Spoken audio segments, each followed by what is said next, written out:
proposition in Arizona is the voters' opportunity to amend the Constitution of the state of Arizona. All right.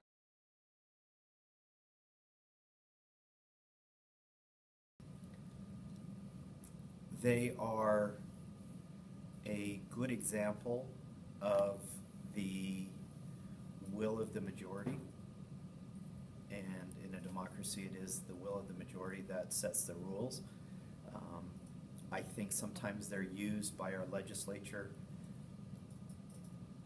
to bypass their own responsibility as elected officials and sort of passing the buck, if you will.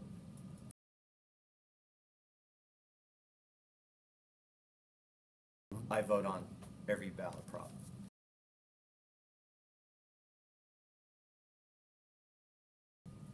Yes.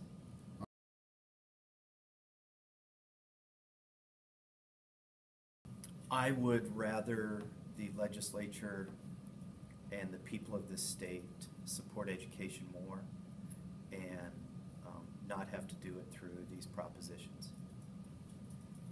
I don't think they're ineffective. I think that there are better ways to do it. One of the reasons that we elect a legislature is to make decisions for us. That's what a representative democracy is, a republic. And when the elected officials fail to make decisions, then it's left up to these propositions and it's left up to the voters. Well, Proposition 301, as the courts have ruled, the people voted in favor of giving teachers more money, giving school districts more money. The legislature, as the courts have decided, have not followed what the proposition said. So in our system, the courts have ordered the state to spend more money on education.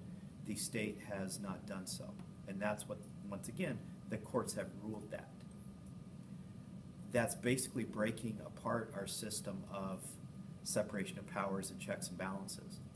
The judicial branch has instructed the executive and the legislative branches to do something, and they have chosen not to do it, and thus we're back giving the people a vote on Proposition 123 for something that the courts have said should have been answered was Proposition 301.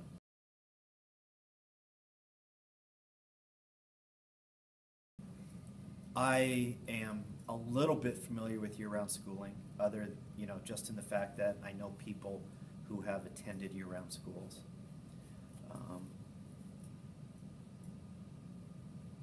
Though there are advantages in that hopefully kids would retain more from year to year if they're going to school more of the time. Disadvantages are a lot of people have to work. Students and teachers have to work during the summer.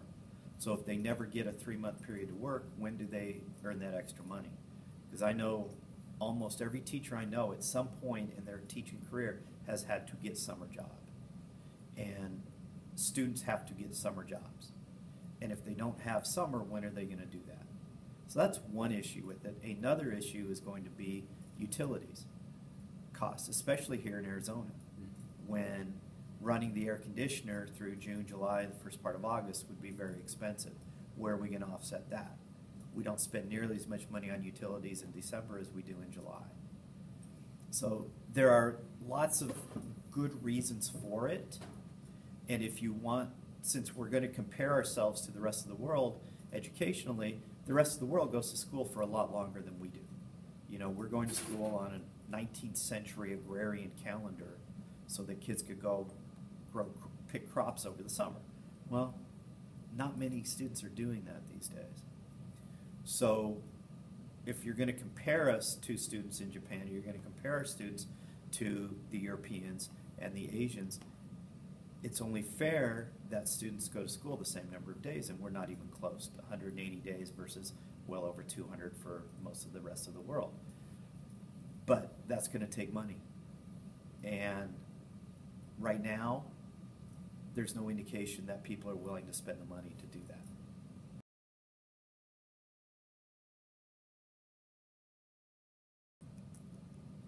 This is the only school I've ever worked at. and I've never interviewed at a year-round school, and there's no reason for it. It just hasn't happened.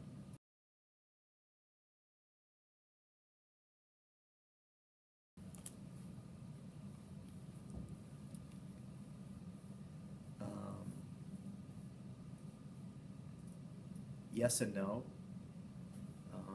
As a teacher, I think a lot of people believe that I am interchangeable.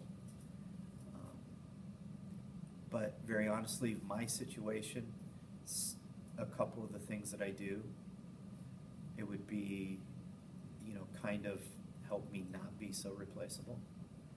But I think the system believes that teachers are replaceable.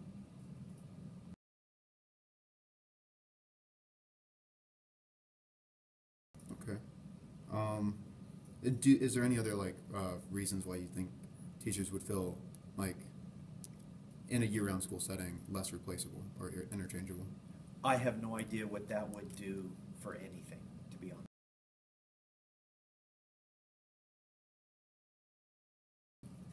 Well, if you're talking about year-round schools as I am most familiar with them, they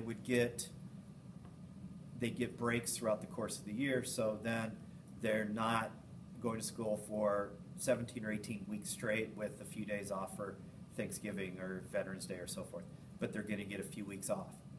And so maybe that allows them to stay fresher for longer periods of time because they do get the breaks throughout the course of the year rather than just 2 weeks off at Christmas and a few days off at Thanksgiving and 1 week off in the spring. That's the only thing I can think of. Well, my sister's family has been in year-round schools up in Colorado, and they have, she had kids in elementary school, middle school, and high school, and they were on different schedules.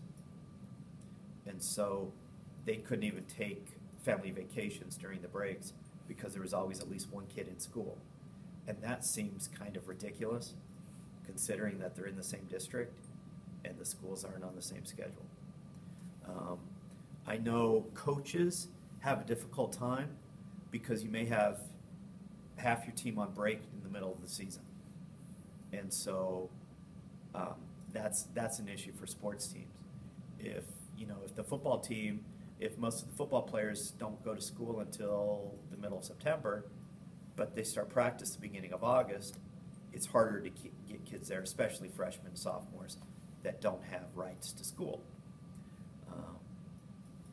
Those are just a few of the things that I know of with that schools have to deal with. Another example would be AP and IB testing. If those kids are on break in May, that's when testing is. So then that pretty much eliminates their break. Also, if they start school later, then they have less time to get prepared for those exams through the school year. And that's another issue. So there's lots of different issues that come into play here, and what's going to be good for one group of people may not necessarily be good for the other group of people. And our public schools have to serve the most people that they can in the best way.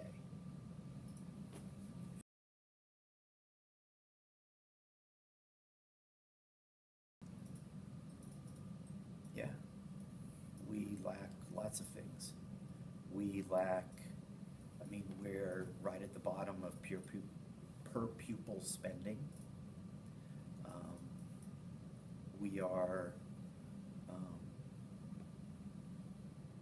the reality is we do some really, really good things with what we have. We have incredibly high class numbers compared to other states. I have a friend that is a mentor teacher for an organization, and he mentors teachers all over the country.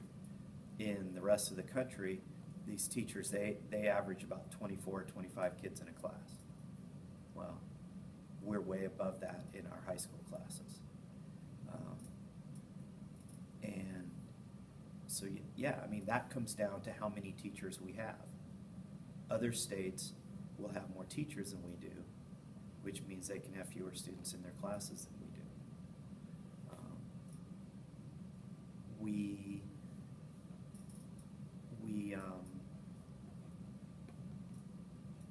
yeah, there's some things missing.